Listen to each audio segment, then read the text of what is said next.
Oh, mitakuye, I say. Hello, all my relations. Welcome, welcome. My name is the Lucky Coyote, and today we are going to be reading more Mary Shelley's Frankenstein. So I hope y'all will enjoy that. I do have a practice tonight in an hour and 15 minutes. A little late today just because I had to go and deposit a bunch of stuff. And eat dinner. But I hope you all will have a wonderful weekend and stay warm during these cold winter months. So let's get to it.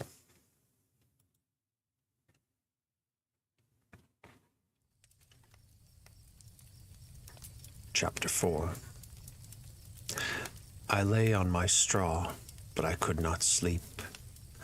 I thought of the occurrences of the day. What chiefly struck me was the gentle manners of these people, and I longed to join them, but dared not. I remembered too well the treatment I had suffered the night before from the barbarous villagers, the resolve, whatever course of conduct I might hereafter think it right to pursue, that for the present I would remain quietly in my hovel, watching and endeavoring to discover the motives which influence their actions. The cottagers arose the next morning before the sun. The young woman arranged the cottage and prepared the food, and the youth departed after the first meal. This day was passed in the same routine as that which preceded it. The young man was constantly employed out of doors, and the girl in various laborious occupations within. The old man, whom I soon perceived to be blind, employed his leisure hours on his instrument or in contemplation. Nothing could exceed the love and respect which the younger cottagers exhibited towards their venerable companion. They performed towards him every little office of affection and duty with gentleness, and he rewarded them by his benevolent smiles. They were not entirely happy. The young man and his companion often went apart and appeared to weep. I saw no cause for their unhappiness, but I was deeply affected by it. If such lovely creatures were miserable, it was less strange that I, an imperfect and solitary being, should be wretched. Yet why were these gentle beings unhappy? They possessed a delightful house, for such it was in my eyes, and every luxury. They had a fire to warm them when chill, and delicious viands when hungry. They were dressed in excellent clothes, and, still more, they enjoyed one another's company and speech, interchanging each day looks of affection and kindness. What did their tears imply? Did they really express pain? I was at first unable to solve these questions, but perpetual attention and time explained to me many appearances which were at first enigmatic. A considerable period elapsed before I discovered one of the causes of the uneasiness of this amiable family. It was poverty, and they suffered that evil in a very distressing degree. Their nourishment consisted entirely of the vegetables of their garden and the milk of one cow, who gave very little during the winter, when its masters could scarcely procure food to support it. They often, I believe, suffered the pangs of hunger very poignantly, especially the two younger cottagers, for several times they placed food before the old man when they reserved none for themselves. This trait of kindness moved me sensibly. I had been accustomed, during the night, to steal a part of their store for my own consumption, but when I found that in doing this I inflicted pain on the cottagers, I abstained and satisfied myself with berries, nuts, and roots, which I gathered from a neighboring wood. I discovered also another means through which I enabled to assist their labors. I found that the youth spent a great part of each day in collecting wood for the family fire, and, during the night, I often took his tools, the use of which I quickly discovered, and brought home firing sufficient for the consumption of several days. I remember the first time that I did this. The young woman, when she opened the door in the morning, appeared greatly astonished on seeing a great pile of wood on the outside. She uttered some words in a loud voice, and the youth joined her, who also expressed surprise.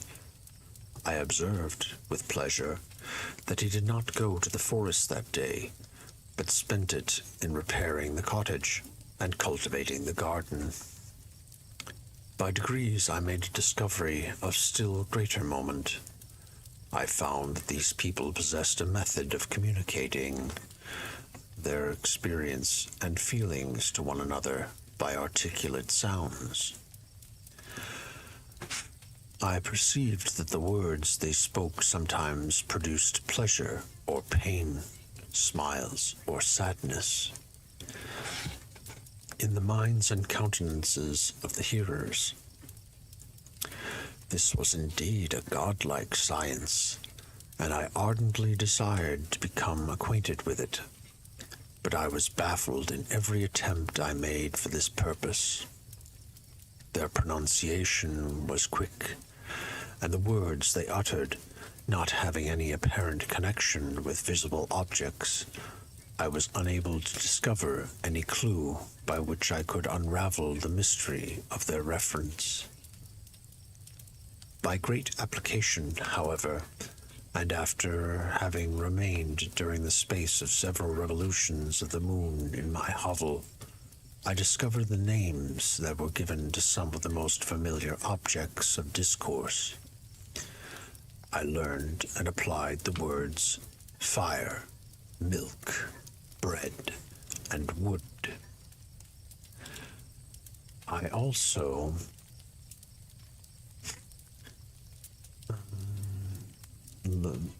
learned also the names of the cottagers themselves.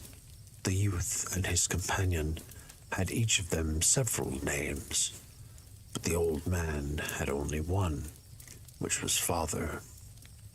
The girl was called Sister or Agatha, and the youth Felix, brother or son. I cannot describe the delight I felt when I learned the ideas appropriated to each of these sounds and was able to pronounce them. I distinguished several other words without being able as yet to understand or apply them, such as good, dearest, unhappy. I spent the winter in this manner. The gentle manners and beauty of the cottagers,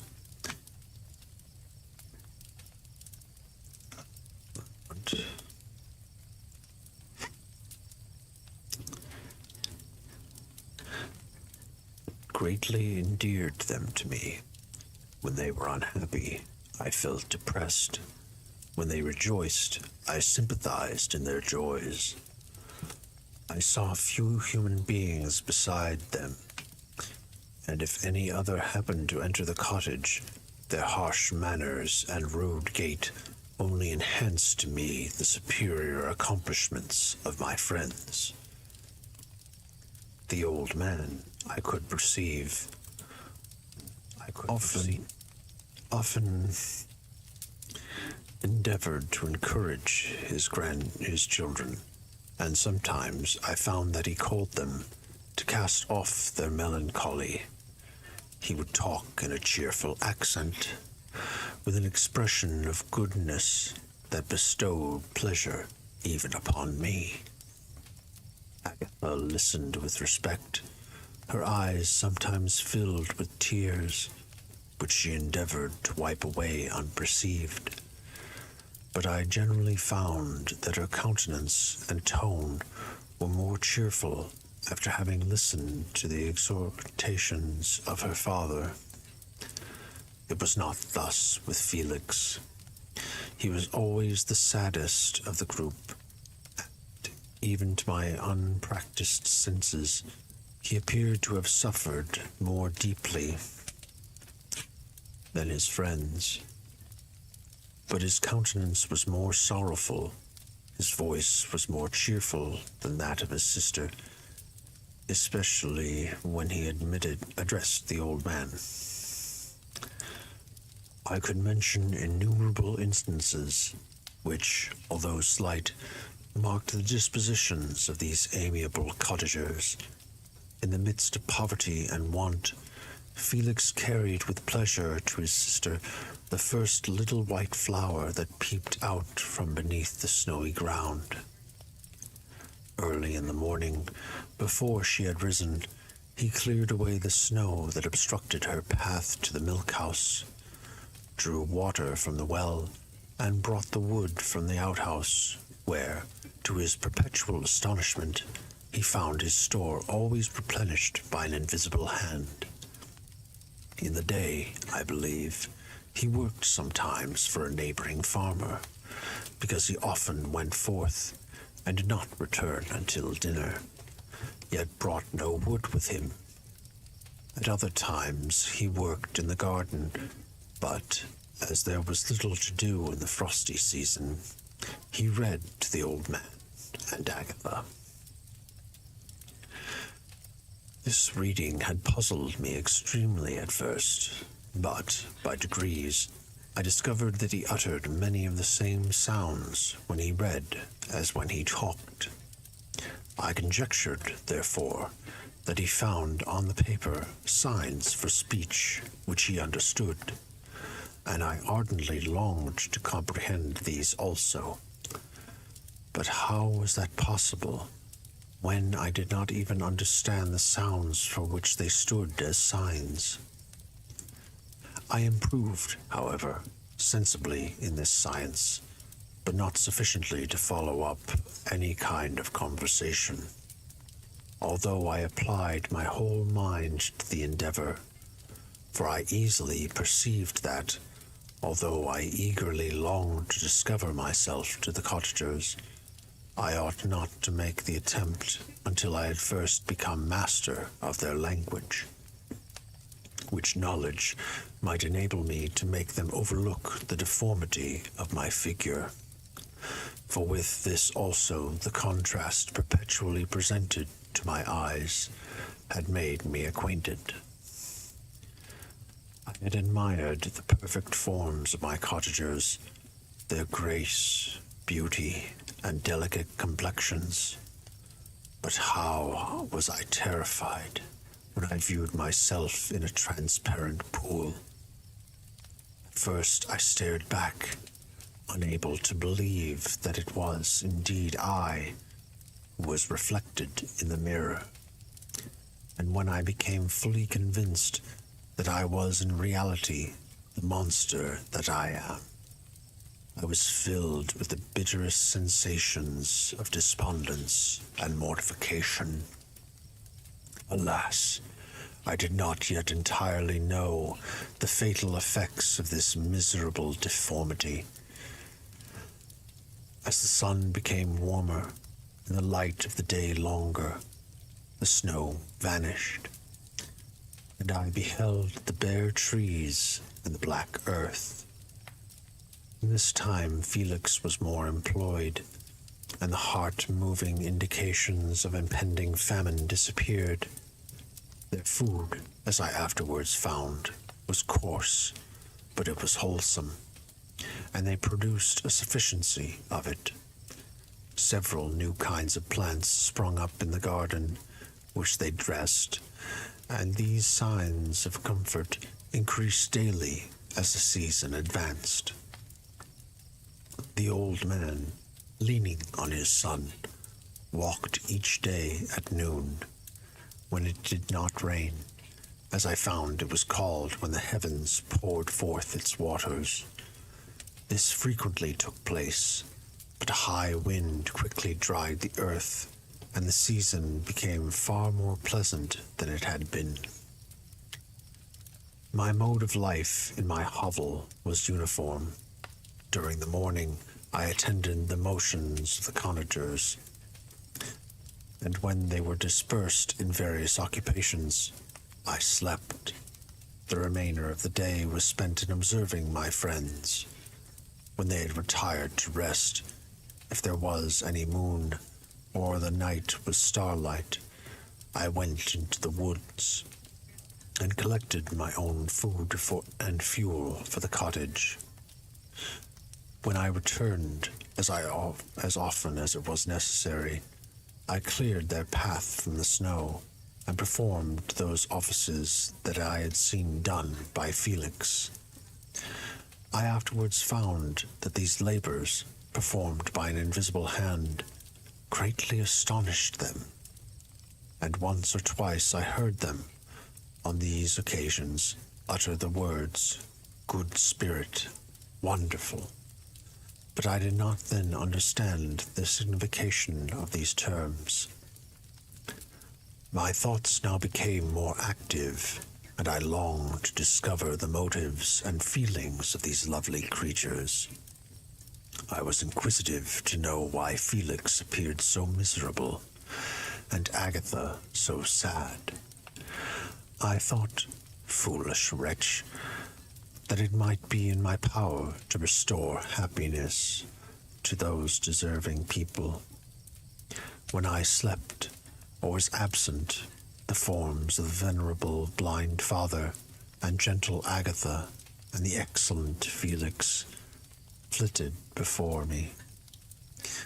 I looked upon them as superior beings who would be the arbiters of my future destiny.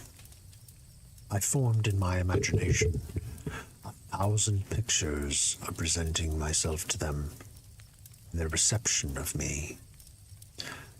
I imagined that they would be disgusted until my gentle demeanor and conciliating words, I should first win their favor and afterwards their love. These thoughts exhilarated me and led me to apply with fresh ardor to the acquiring the art of the language. My organs were indeed harsh, but supple, and although my voice was very unlike the soft music of their tones, yet I pronounced such words as I understood with tolerable ease. It was as the ass and the lapdog, yet surely the gentle ass, whose intentions were affectionate, although his manners were rude, deserved better treatment than blows and exhortation. The pleasant showers and gentle warmth of spring greatly altered the aspect of the earth. Men, before this change, seemed to have been hid in caves, dispersed themselves, and were employed in various arts of cultivation. The birds sang in more cheerful notes, and the leaves began to bud forth on the trees. Happy, happy earth, fit habitation for gods, which so short a time before was bleak, damp, wholesome. My spirits were elevated by the enchanting appearance of nature. The past was blotted from my memory. The present was tranquil, and the future gilded by bright rays of hope and anticipations of joy. Chapter 5.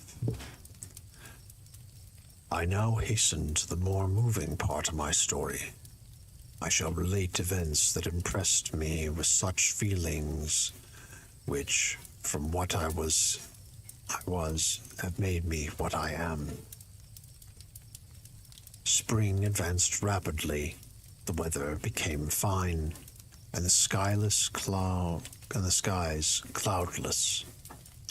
It surprised me that what before was desert and gloomy should now bloom with the most beautiful flowers and verdure. My senses were gratified and refreshed by 1,000 scents of delight and 1,000 sights of beauty. It was on one of these days, when my cottagers periodically rested from their labor, the old man played on his guitar, and the children listened to him. I observed that the countenance of Felix was melancholy beyond expression. He sighed frequently, and once his father paused in his music, I conjectured by his manner that he inquired the cause of his son's sorrow. Felix replied in a cheerful accent, and the old man was recommencing his music when someone tapped at the door. It was a lady on horseback, accompanied by a countryman as a guide. The lady was dressed in a dark suit and covered with a thick black veil. I asked a question, to which the stranger only replied by pronouncing, in a sweet accent, the name of Felix. Her voice was musical, but unlike that of either of my friends. On hearing this word, Felix came up hastily to the lady, who, when she saw him, threw up her veil, and I beheld a countenance of angelic beauty and expression. Her hair of a shining raven black, and curiously braided. Her eyes were dark but gentle, although animated, her features of irregular proportion, and her complexion wondrously fair, each cheek tinged with a lovely pink. Felix seemed ravished with delight when he saw her. Every trait of sorrow vanished from his face, and he instantly expressed a degree of ecstatic joy, of which I could hardly have believed it capable. His eyes sparkled, and his cheek flushed with pleasure, and at that moment I thought him as beautiful as the stranger. She appeared affected by different feelings. Wiping a few tears from her lovely eyes, she held out her hand to Felix, who kissed it rapturously and called her, as well as I could distinguish, his sweet Arabian. She did not appear to understand him, but smiled. He assisted her to dismount, and, dismissing her guide, conducted her into the cottage. Some conversation took place between him and his father, and the young stranger knelt at the old man's feet and would have kissed his hand, but he raised her and embraced her affectionately. I soon perceived that although the stranger uttered articulate sounds and appeared to have a language of her own, she was neither understood by or herself understood. The cottagers, they made many signs which I did not comprehend, but I saw that her presence diffused gladness through the cottage, dispelling their sorrow, as the sun dissipates the morning mists. Felix seemed particularly happy, and with smiles of delight welcomed his Arabian. Agatha, the ever-gentle Agatha, kissed the hands of the lovely stranger, and, pointing to her brother, made signs which appeared to me to mean that he had been sorrowful until she came. Some hours passed thus, while they, by their countenances, expressed joy, the cause of which I did not comprehend. Presently I found, by the frequent reoccurrence of one sound which the stranger repeated after them, that she was endeavoring to learn their language, and the idea instantly occurred to me that I should make use of the same instructions to the same end. The stranger learned about 20 words at the first lesson. Most of them, indeed, were those which I had before understood, but I profited by the others. As night came on, Agatha and the Arabian retired early. When they separated, Felix kissed the hand of the stranger and said, "Good night, sweet Safie." He sat up much longer conversing with his father, and, by the frequent repetition of her name, I conjectured that their lovely guest was the subject of their conversation. I ardently desired to understand them, and bent every faculty towards that purpose, but found it utterly impossible. The next morning, Felix went out to his work, and, after the usual occupations of Agatha were finished, the Arabian sat at the feet of the old man, and, taking his guitar, played some airs so entrancingly beautiful that they at once drew tears of sorrow and delight from my eyes. She sang, and her voice flowed in a rich cadence, swelling or dying away like a nightingale of the woods. When she had finished, she gave the guitar to Agatha, who at first declined it. She played a simple air, and her voice accompanied it in sweet accents. But unlike the wondrous strain of the stranger, the old man appeared enraptured, and said some words which Agatha endeavored to explain to Safie, and by which she appeared to wish to express that she bestowed on him the greatest delight by her music. The days now passed as peaceably as before, but the sole alteration that joy had taken place of sadness in the countenances of my friends. Safie was always gay and happy. She and I improved rapidly in the knowledge of language, so that in 2 months I began to comprehend most of the words uttered by my protectors. In the meanwhile, also, the black ground was covered with herbage, and the green banks interspersed with innumerable flowers, sweet to the scent and the eyes, stars of pale radiance among the moonlight woods.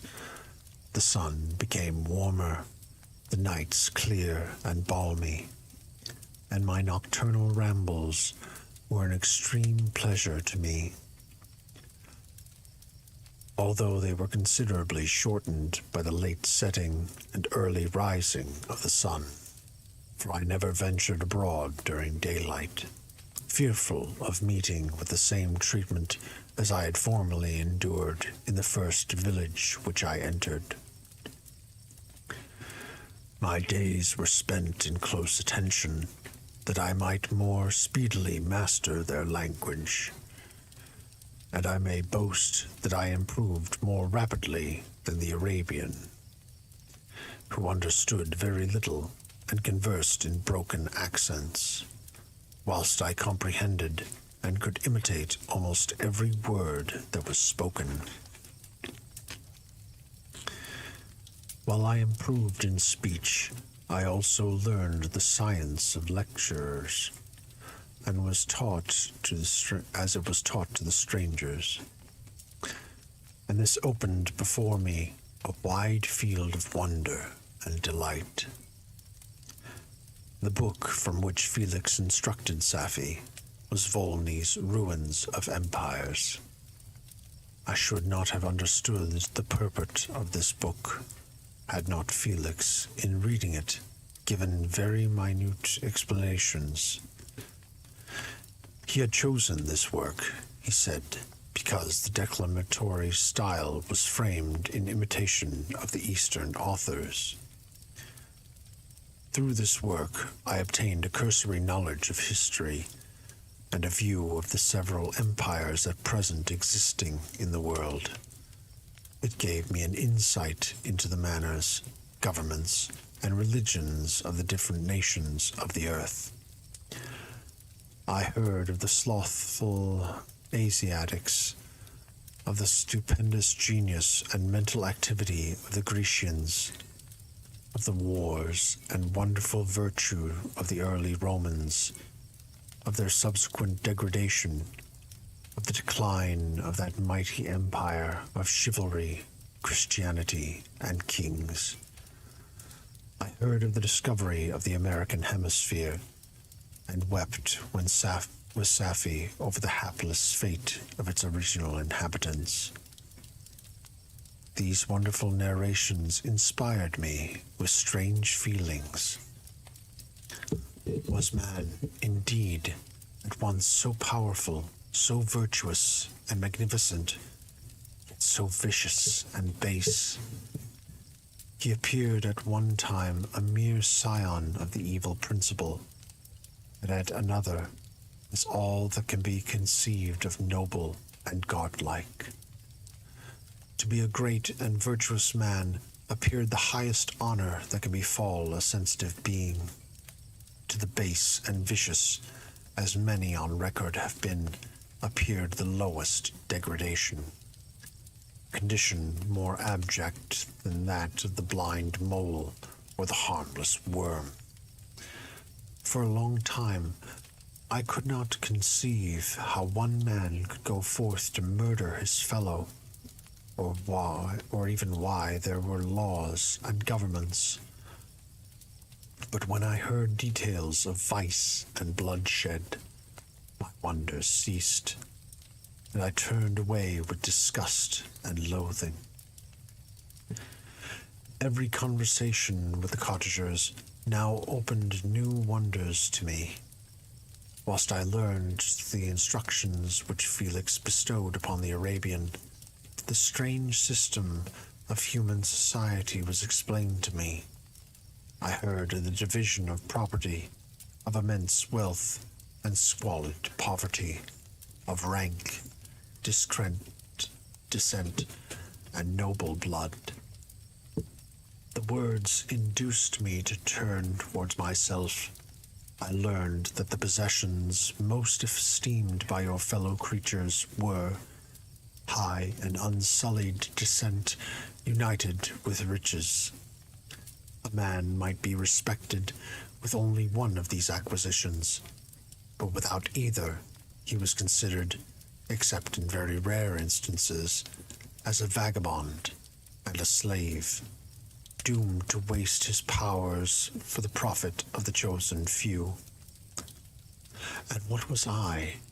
Of my creation and creator, I was absolutely ignorant, but I knew that I possessed no money, no friends, no kind of property. I was, besides, endowed with a figure hideously deformed and loathsome. I was not even the same nature as man. I was more agile than they, and could subsist upon coarser diet. I bore the extremes of heat and cold with less injury to my frame. My stature far exceeded theirs. When I looked around, I saw and heard of none like me. Was I then a monster, a blot upon the earth, from which all men fled, and whom all men disowned? I cannot describe to you the agony that these reflections inflicted upon me. I tried to dispel them, but sorrow only inflicted upon me. Sorrow only increased with knowledge. Oh, that I had forever remained in my native wood, nor known or felt beyond the sensations of hunger, thirst, and heat. Of what a strange nature is knowledge. It clings to the mind when it has once seized on it like a lichen on a rock. I wish sometimes to shake off all thought and feelings, but I learned that there was but one means to overcome the sensation of pain. It was death, a state which I feared, yet did not understand. I admired virtue and good feelings, and loved the gentle manners and amiable qualities of my cottagers, but I was shut out from intercourse with them, except through means which I obtained by stealth. When I was unseen and unknown, and which rather increased than satisfied the desire I had of becoming one of my fellows, the gentle words of Agatha and the animated smiles of the charming Arabian were not for me. The mild exhortations of the old man and the lively conversation of the loved Felix were not for me. Miserable, unhappy wretch. Other lessons were impressed upon me even more deeply. I heard of the difference of the sexes, of the birth and growth of children, and how the father doted on the smiles of the infant, and the lively sallies of the older child, how all the life and cares of the mother were wrapped up in the precious charge, how the mind of the youth expanded and gained knowledge of brother, sister, and all the various relationships which bind one human being to another in mutual bonds. But where were my friends and relations? No father had watched my infant days. No mother had blessed me with smiles and caresses, or if they had, all my past life was now a blot, a blind vacancy in which I distinguished nothing. From my earliest remembrance, I had been as I then was in height and proportion. I had never yet seen a being resembling me, or who claimed any intercourse with me. What was I? The question again recurred, to be answered only with groans.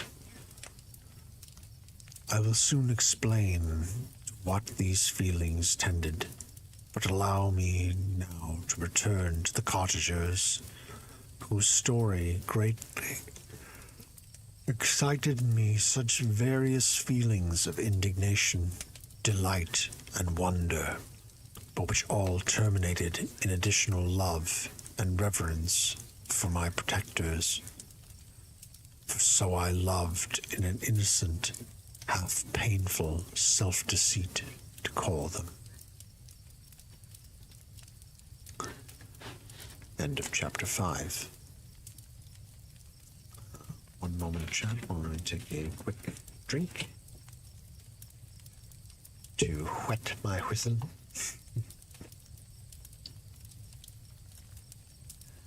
Hope you're all enjoying the story.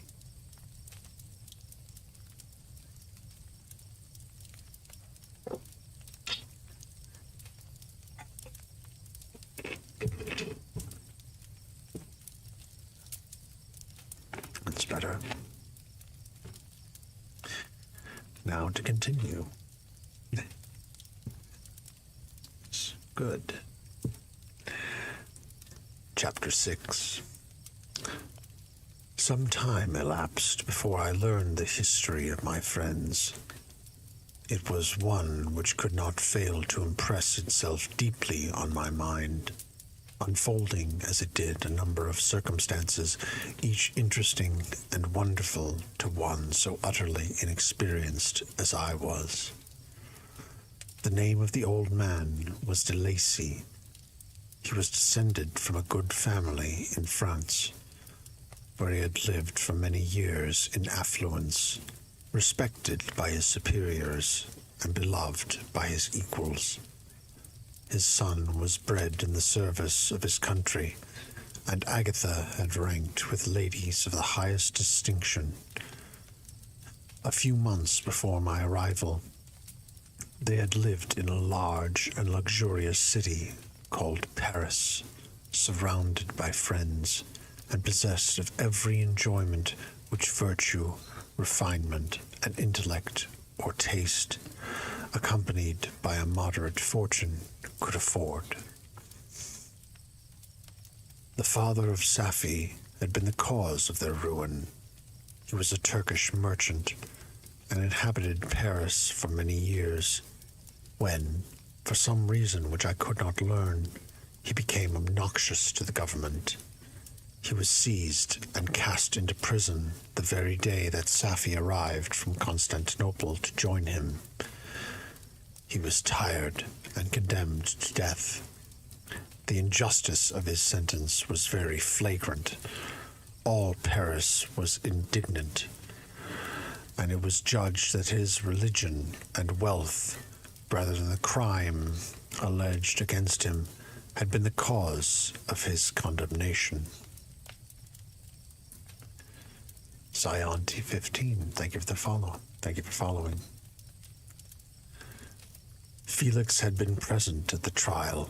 His horror and indignation were uncontrollable. When he heard the decision of the court, he made, at that moment, a solemn vow to deliver him, and then looked around for the means. After many fruitless attempts to gain admittance to the prison, he found a strongly grated window in an unguarded part of the building, which lighted the dungeon of the unfortunate Mahometan, who, loaded with chains, waited in despair the execution of the barbarous sentence. Felix visited the grate at night and made known to the prisoner his intentions in his favor. The Turk, amazed and delighted, endeavored to kindle the zeal of his deliverer by promises of reward and wealth.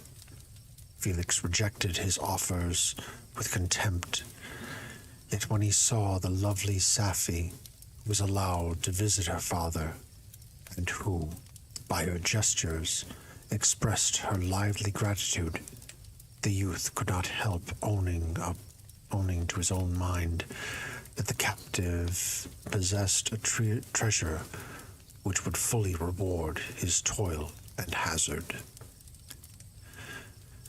The Turk quickly perceived the impression that his daughter had made on the heart of Felix, and endeavored to secure him more entirely in his interests by the promise of her hand in marriage, so soon as he should be conveyed to a place of safety.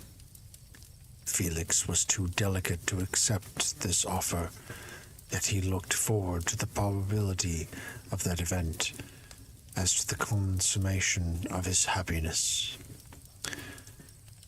During the ensuing days, while the preparations were going forward for the escape of the merchant, the zeal of Felix was warmed by several letters that he received from this lovely girl, who found means to express her thoughts in the language of her lover by the aid of an old man, a servant of her father's, who understood French. She thanked him in the most ardent terms for his intended services toward her father, and at the same time she gently deplored her own fate. I have copies of these letters, for I found means, during my residence in the hovel, to procure implements of writing, and the letters were often in the hands of Felix or Agatha. Before I depart, I will give them to you. They will prove the truth of my tale.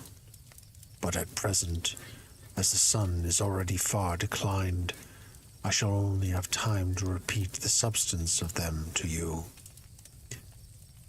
Safi related that her mother was a Christian Arab, seized and made a slave by the Turks, recommended by her beauty, and she had won the heart of the father of Safi, who married her.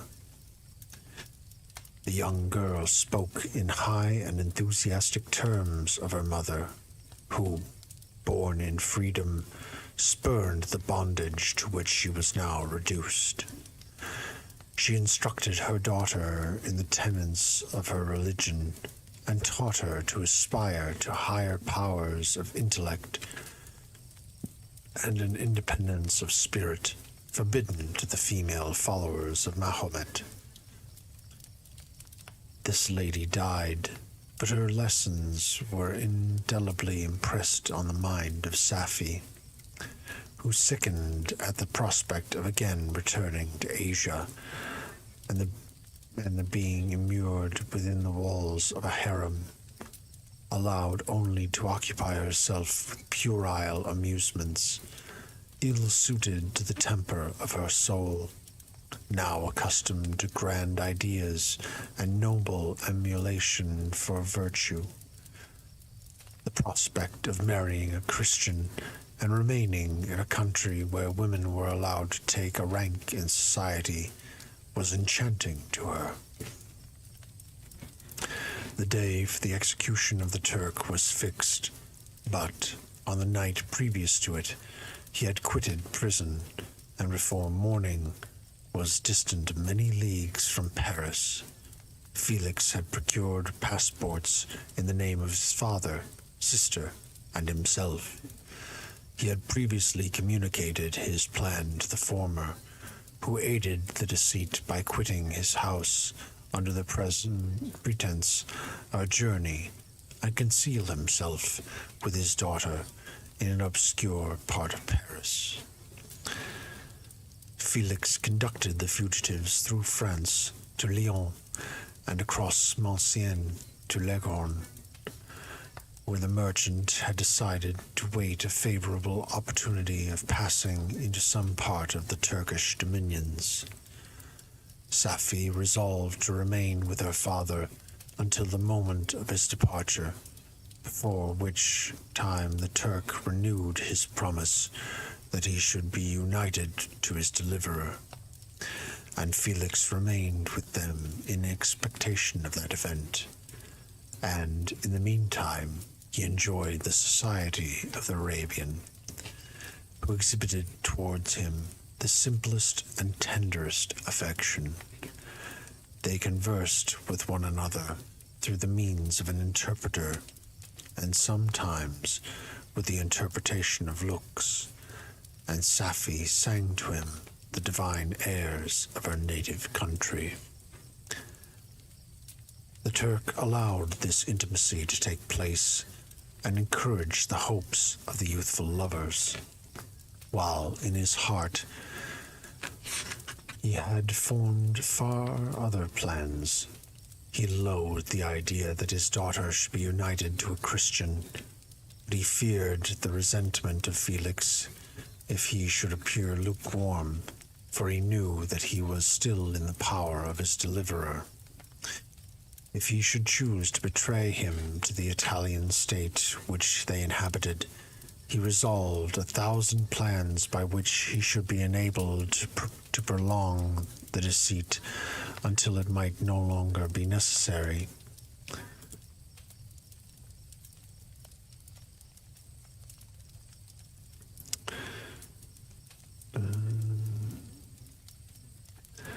And secretly to take his daughter with him when he departed. His plans were greatly facilitated by the news which arrived from Paris.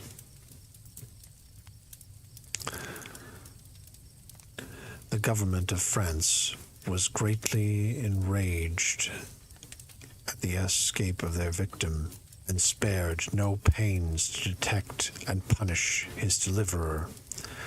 The plot of Felix was quickly discovered, and De Lacy and Agatha were thrown into prison.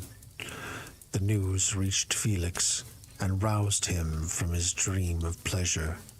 His blind and aged father and his gentle sister lay in a noisome dungeon, while he enjoyed the free air and the society of her whom he loved. This idea was torture to him. He quickly arranged with the Turk that if the latter should find a favorable opportunity for escape before Felix could return to Italy, Safi should remain as a boarder at a convent in Leghorn, and then, quitting to the lovely Arabian, he hastened to Paris and delivered himself up to the vengeance of the law, hoping to free de Lacy and Agatha by this proceeding. Zionti, there is no solicitation in my chat. Goodbye.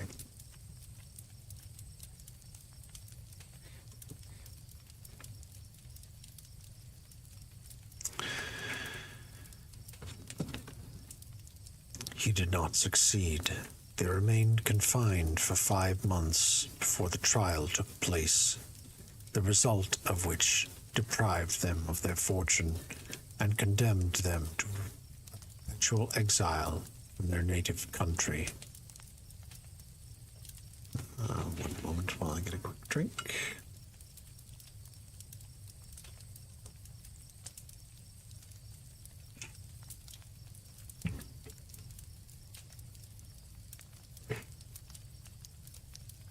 They found a miserable asylum in a cottage in Germany, where I discovered them. Felix soon learned that the treacherous Turk, for whom he and his family endured such unheard-of oppression, on discovering that his deliverer was thus reduced to poverty and impotence, became a traitor to good feeling and honor, and had quitted Italy with his daughter, insultingly sending Felix a pittance of money to aid him, as he said, in some plan of future maintenance. Such were the events that preyed on the heart of Felix, and rendered him, when I first saw him, the most miserable of his family. He could have endured poverty, and when this distress had been the meed of his virtue, he would have gloried in it. But the ingratitude of the Turk and the loss of his beloved Safi were misfortunes more bitter and irreparable. The arrival of the Arabian now infused new life into his soul. When the news reached Leghorn that Felix was deprived of his wealth and rank, the merchant commanded his daughter to think no more of her lover, but to prepare to return with him to her native country. The generous nature of Safi was outraged by this command. She attempted to expostulate with her father, but he left her angrily, reiterating his tyrannical mandate. A few days after, the Turk entered his daughter's apartment and told her hastily that he had no reason to believe that his residence at Leghorn had been divulged, and that he should speedily be delivered up to the French government, or that he had reason to believe.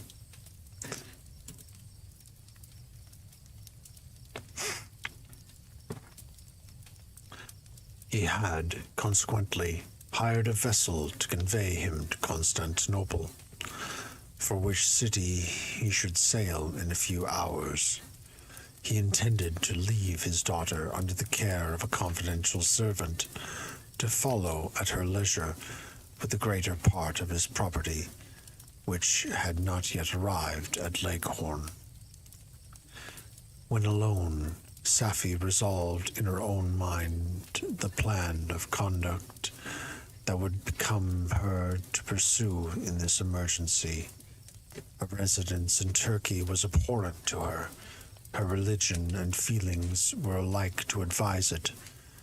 By some papers of her father's, which fell into her hands, she heard of the exile of her lover, and learned the name of the spot where he then resided. She hesitated some time, but at length she formed her determination.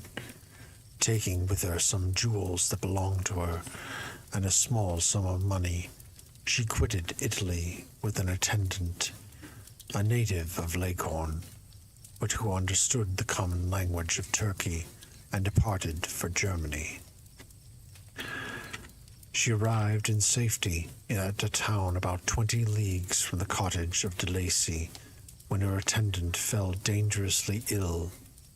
Safie nursed her with the most devoted affection, but the poor girl died, and the Arabian was left alone, unacquainted with the language of the country, and utterly ignorant of the customs of the world. She fell, however, into good hands. The Italian had mentioned the name of the spot for which they were bound, and, after her death, the woman of the house in which they had lived took care that Safie should arrive in safety at the cottage of her lover. End of chapter 6. With that, chat, I have practice I have to get to. So it was absolutely lovely reading to you. I hope you all enjoyed it.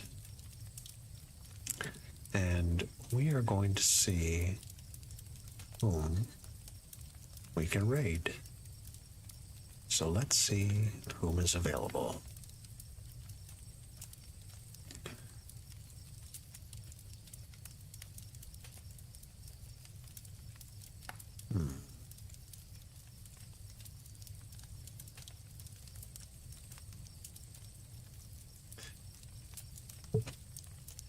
Oh, Porcelain Maid is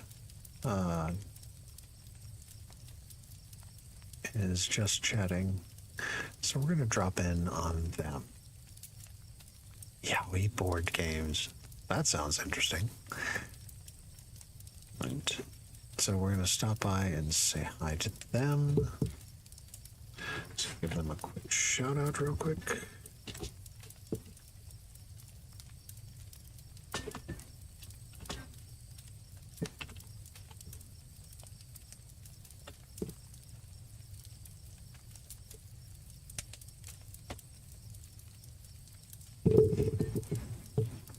So, if you haven't followed them, definitely do so.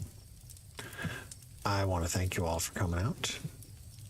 And as always, I will see you next time. Goodbye for now.